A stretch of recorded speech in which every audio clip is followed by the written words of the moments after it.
이 사마리아 비유에 대한 우리의 마지막 말씀을 나눌까 합니다. 우리가 지난 한 달 이상 이 말씀을 보았는데요. 우리가 그동안 자배 사역에 대해서 우리가 깊이 다루지 못했기 때문에 오늘 특별히 이 말씀을 가지고 계속 우리 자배 사역에 대해서 우리 함께 나누었습니다. 우리 오늘은 마지막에 가질 주제는 오늘 복음 증거와 이 자배 사역에 대한 이 관계, 비중에 대해서 함께 오늘은 나눠보려고 합니다. 오늘 예수님이 예수님을 찾은 율법 교사에게 사마리아 비유를 말씀하시면서 누가 내 이웃이냐고 묻습니다. 오늘 그 두 사람들의 우리의 출에 나오는데 하나는 유대인들, 우리 제사장과 하나의 또 이렇게 세리, 하나의 누구죠? 하나의 레위인을 예를 들었고요. 또 한 사람은 사마리아 사람을 예를 들었습니다. 두 사람은 지나쳤지만 사마리아 사람은 온 정성을 다해서 그를 돌보는 사건이 나옵니다. 그리고 묻습니다. 내 이웃이 누구라고 생각하느냐?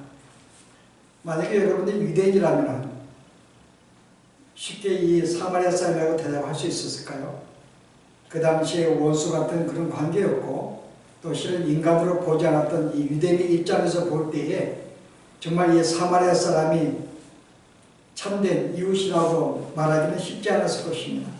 그러나 예수님의 지혜는 오늘 충분한 이 예화 가운데에서 이 율법 교사로 하여금 어쩔 수 없이 이 사마리아 사람이 그의 참된 이웃인 것을 고백하도록 만들어 주십니다. 오늘 우리가 이 내용을 통해서 이 사마리아 사람을 통해서요, 이 자배 사역의 영향력이 얼마나 큰지를 우리가 알 수가 있습니다. 말하고 싶지 않아요, 이 사람이 이웃이라고. 그럼에도 불구하고 이 모든 배경을 볼 때에는 그를 이웃이라고 말하지 않을 수 없는 이런 삶을 볼 수가 있는데요. 이게 하나의 자배 사역에 대한 영향력이 아닐까. 아무리 원수로 할지라도 그 마음을 이렇게 녹이는 바로 그 사역의 자배 사역을 볼 수가 있습니다. 비록 사마리아인을 할지라도 원수로 할지라도 이 자배 사역은 그의 마음을 열고 내 이웃으로 고백할 수밖에 없는 이런 삶. 이게 바로 이제 이렇게 자배 사역의 힘이죠. 그래서 오늘 이 자배 사역은 실제 우리가 세상에 우리가 나갈 때 이 사역을 행할 때 그들로 하여금 그의 마음을 열게 하고 오히려 예수를 믿게 하는 큰 힘인 것을 우리가 알 수가 있습니다. 여러분이 사도행전에 4장에 보시면은 당시의 초대교회 모습을 한마디로 어떻게 요약을 하고 있는가요? 사도행전 보시게 되면요, 믿는 무리가 한 마음과 한 뜻이 되어 4장 32절에 모든 물건을 서로 통용하고 자기 재물을 조금이라도 자기 것으로 하는 이가 하나도 없더라. 34절 그 중에 가난한 사람이 없으니 이는 밭과 집 있는 데는 팔아 그 판 것의 값을 가져다가 사도 앞에 두매. 당시 초대교회 모습은 어땠어요? 그들이 한 마음과 한 뜻이 있었는데 비록 내가 재산을 가지고 있음에도 불구하고 그 재산을 자기 혼자 쓰지 아니하고 같은 형제가 어려울 때 기꺼이 함께 내어주어서 어려운 사람을 돌봐줬다 이야기를 합니다. 비록 내 재산이지만 내 마음대로 쓰지 않았어요. 어디에 썼는가 하면 형제들을 함께 돕고 어려운 사람을 나누는데 이 모든 걸 썼다고 이야기합니다. 근데 그 결과 어떤 결과가 나요? 5장 13절에 보았더니요, 거기 모든 백성들이 그를 칭송하였다 그럽니다. 성도들이 크리스찬들이 함께 모든 자기의 소를 함께 소유치 아니하고 함께 나눠주고 도와드린 이 일로 말미암아 백성들이 칭송을 합니다. 그거로 끝나지 아니하고 믿고 죽기로 나오는 자가 더 많으니 남녀의 큰 무리더라. 이 자배 사역을 통해서 세상 사람들이 칭송을 하고 그들이 어때요? 예수를 믿는 이 사건에 많이 참여하게 되었다고 이야기를 합니다. 예수님이 그 말씀하셨어요. 만약에 너희가 서로 사랑한다면 이로써 모든 사람이 너희가 내 제자인 것을 알 것이다. 요한복음 6장에 보시면 이 말씀하십니다. 그러니까 실제 세상 사람들은 어떤가 하면은 우리가 서로 사랑하고 우리의 것을 나누고 이런 어떤 구제하고 함께 자별 사역을 통해서 그때서야 비로소 세상 사람들 우리가 하나님의 백성인 것, 그리스도인 것을 그들이 인정을 하고 따른다는 말씀을 주님이 우리에게 주셨거든요. 이게 바로 자비사역의 힘입니다. 그래서 우리가 이 자비사역이라는 것은 실제 많은 사람들에게 큰 영향력을 주죠. 우리가 성경 이외에 그 이후에 사세기에 보더라도 당시 로마 황제 율리우스가 있었어요. 이 황제는 자기 나라의 어떤 이 종교를 굉장히 회복시키기 위해서 예를 썼는데요. 그 계획 중에 하나가 뭔가 하면은 하나의 그 호스피스를 만들어서 당신의 백성 중에 어려운 사람들을 기꺼이 구제하고 돕는 그런 기관들을 만들었습니다. 그런데 자기 백성들이 그 일에 많이 참여하잖아요.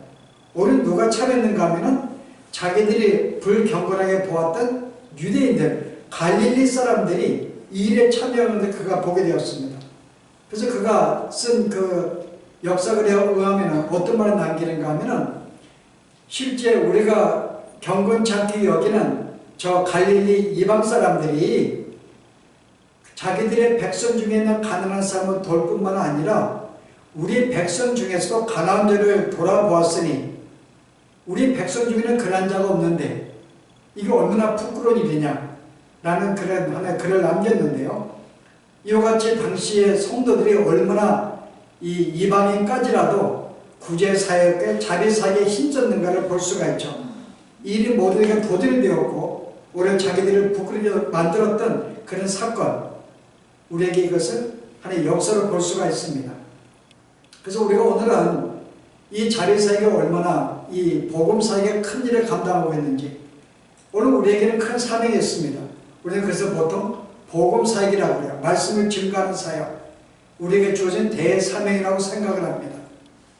그러면 자비사역은 뭘까? 우리가 성경에 하나님께서 뭐라 그래요? 하나님 사랑과 이웃사랑을 강조합니다. 구약은 계속해서 우리가 하나님을 증거하지만은 아울러 어려운 사람들을 도라는 말씀을 계속 우리 끊임없이 주고 있어요. 이 둘 가운데 어느 게 더 중요한 말씀일까? 하나님의 백성으로서 예수를 믿는 사람으로서 우리가 이 땅에 살면서 우리가 마땅히 감당할 우리의 사명이 무엇일까? 우리는 일반적으로 복음 증거로 알고 있어요. 그래서 복음 증거하는 사역에 믿는 자의 참 사역으로 알고 있고 우리의 참된 믿는 자의 삶으로 알고 있었습니다. 과연 그러할까? 우리가 여기에 대해서 많은 견해들이 있습니다. 오늘 교회에서 어떤 교회들은 뭘 강조해요?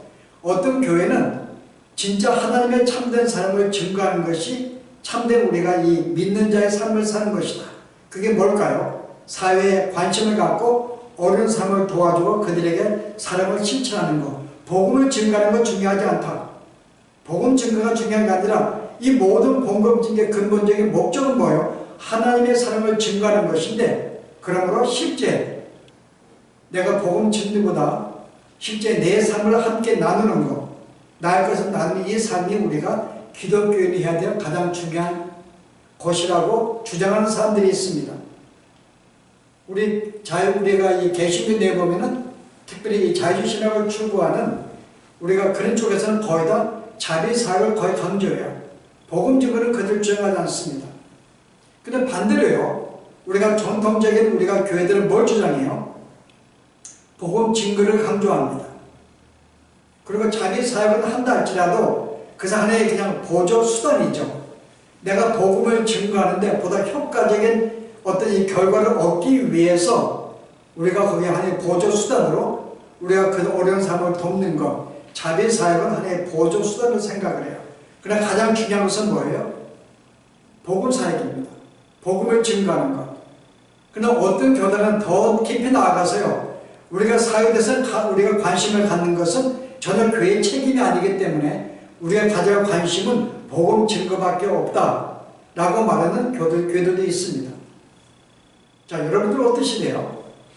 우리가 하나님을 믿는 백성으로서 우리에게 주어진 사명이 뭘까?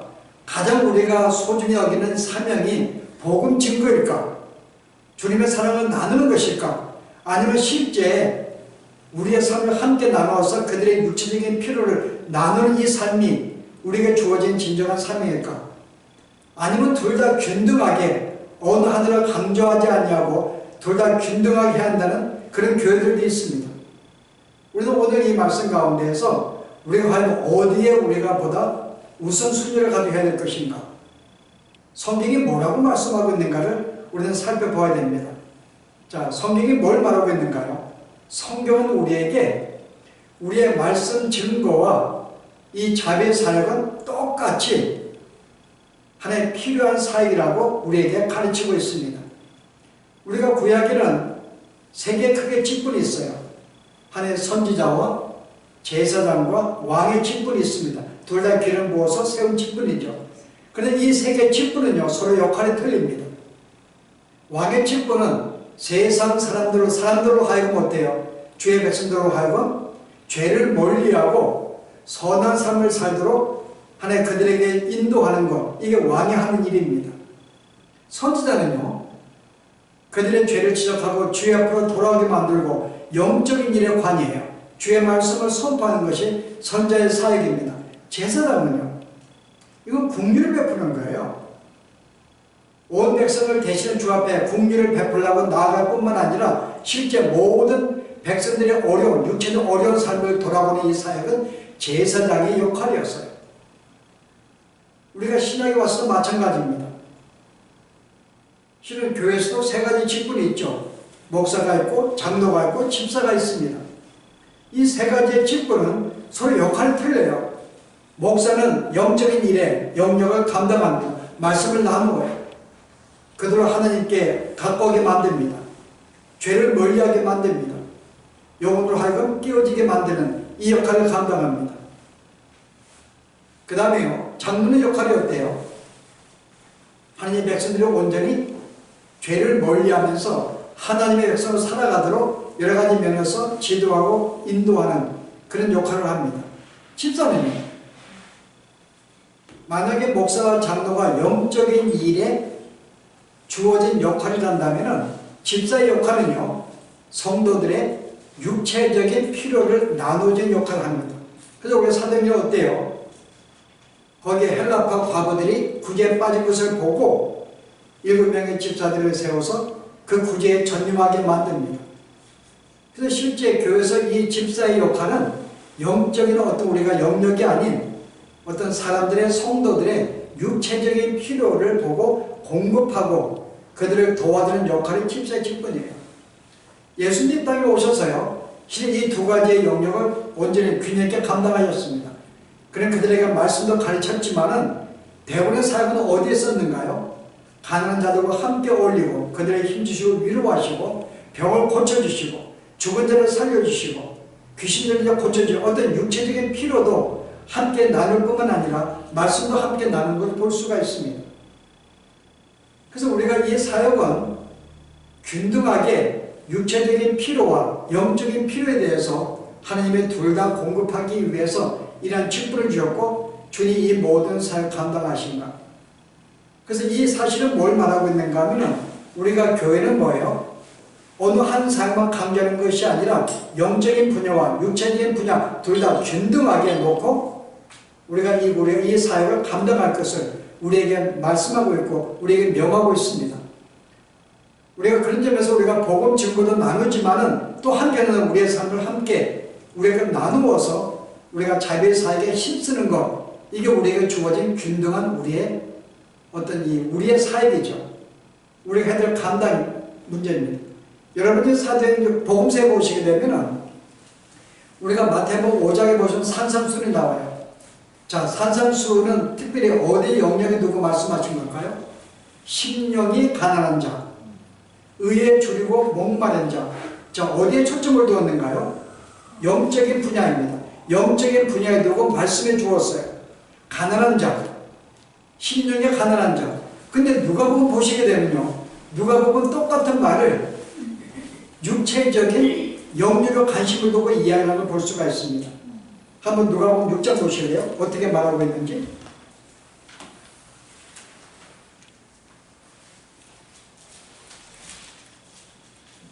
20절 말씀이요. 예수께서 눈을 들어 제자들을 보시고 이르시되 너의 가난한 자는 복이 있나니 하나님의 나라가 너의 것이며 가난한 자가 나옵니다. 21절에 지금 줄인 자는 복이 있나니 너희가 배부름을 얻을 것이며 지금 우는 자는 복이 있나니 너희가 웃을 것이며.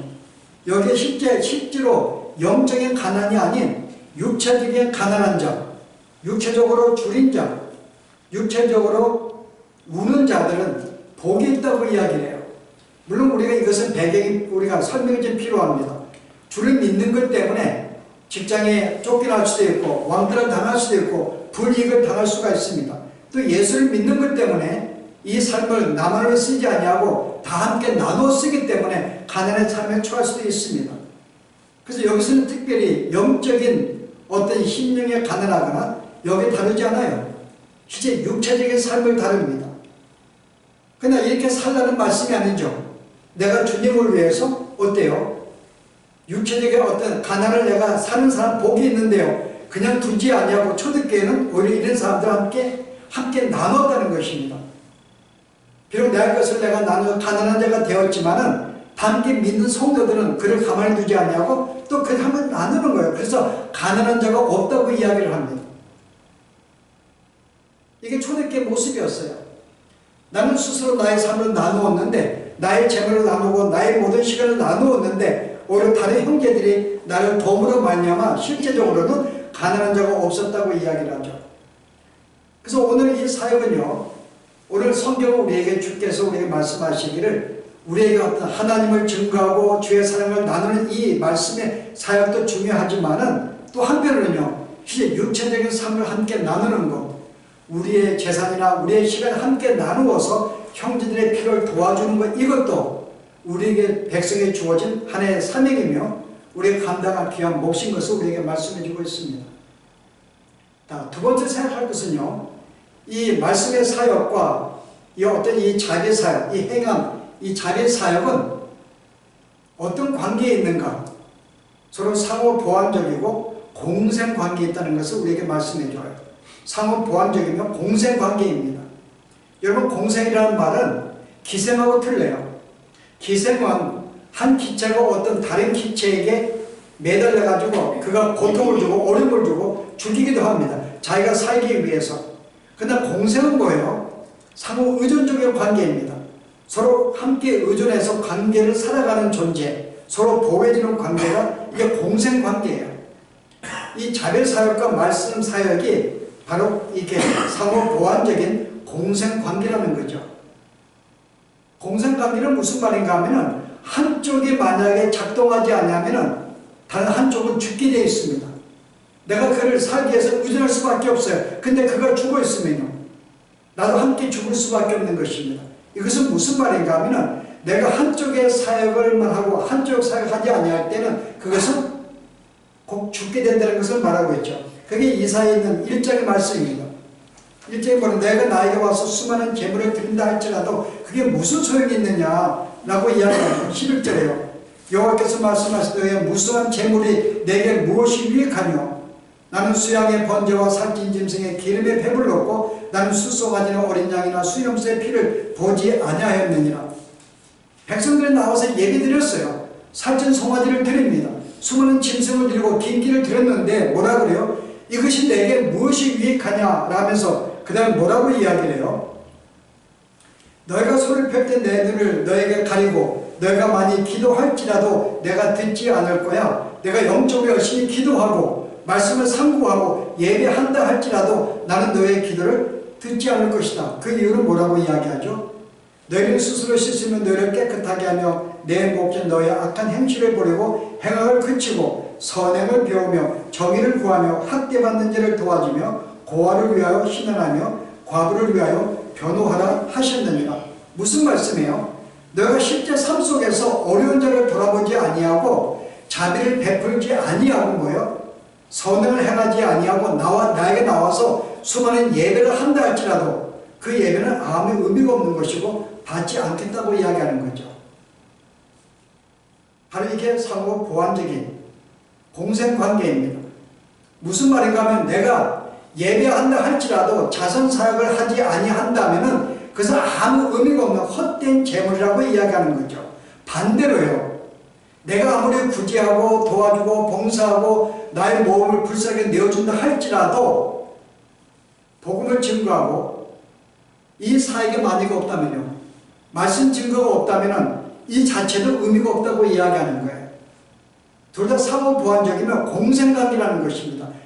그래서 오늘 성도들은요, 내가 이 사역이 중요하고 이건 중요하지 않다는 게 아니라 둘 다 똑같이 우리에게 중요한 것이고, 내가 이것을 할 때만이 이것도 나에게 의미가 있다고 나에게 이야기를 해요. 공생관계입니다.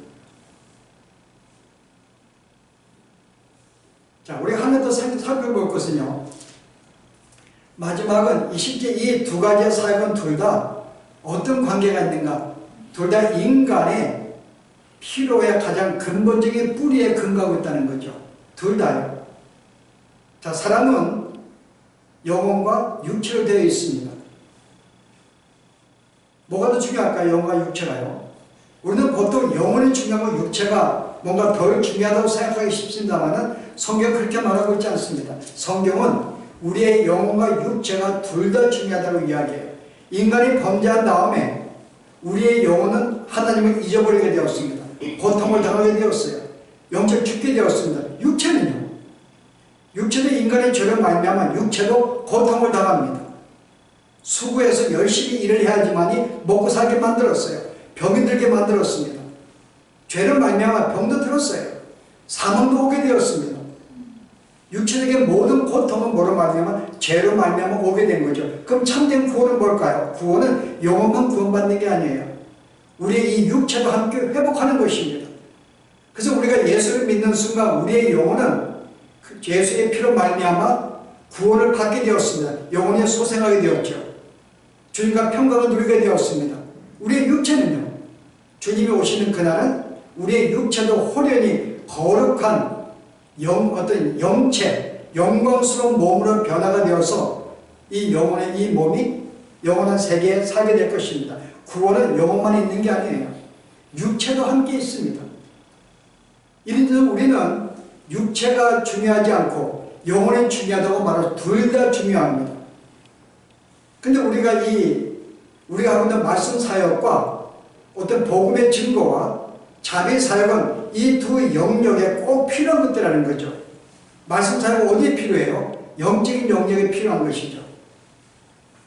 그 다음에요, 육체적인 영역에는 뭐가 필요해요? 바로 자비의 사역이죠. 실제 우리가 죄를 말미암아 우리가 육체의 고통을 당하고 어려움을 당하고 어떤 우리가 빈곤함을 느끼게 만들었다면 예수를 믿는 사람에게는 그것이 회복이 돼야 되거든요. 그걸 누가 참여해요? 함께 형제된 믿는 사람들이 우리가 이 일에 참여해서 형제들의 육체적 어려움을 우리가 벗어날 수 있도록 도와주는 이 사역이 바로 성도의 사역인 것입니다. 그래서 이 두 사역은 둘 다 우리의 육체와 영혼에게 둘 다 꼭 필요한 사역들이에요.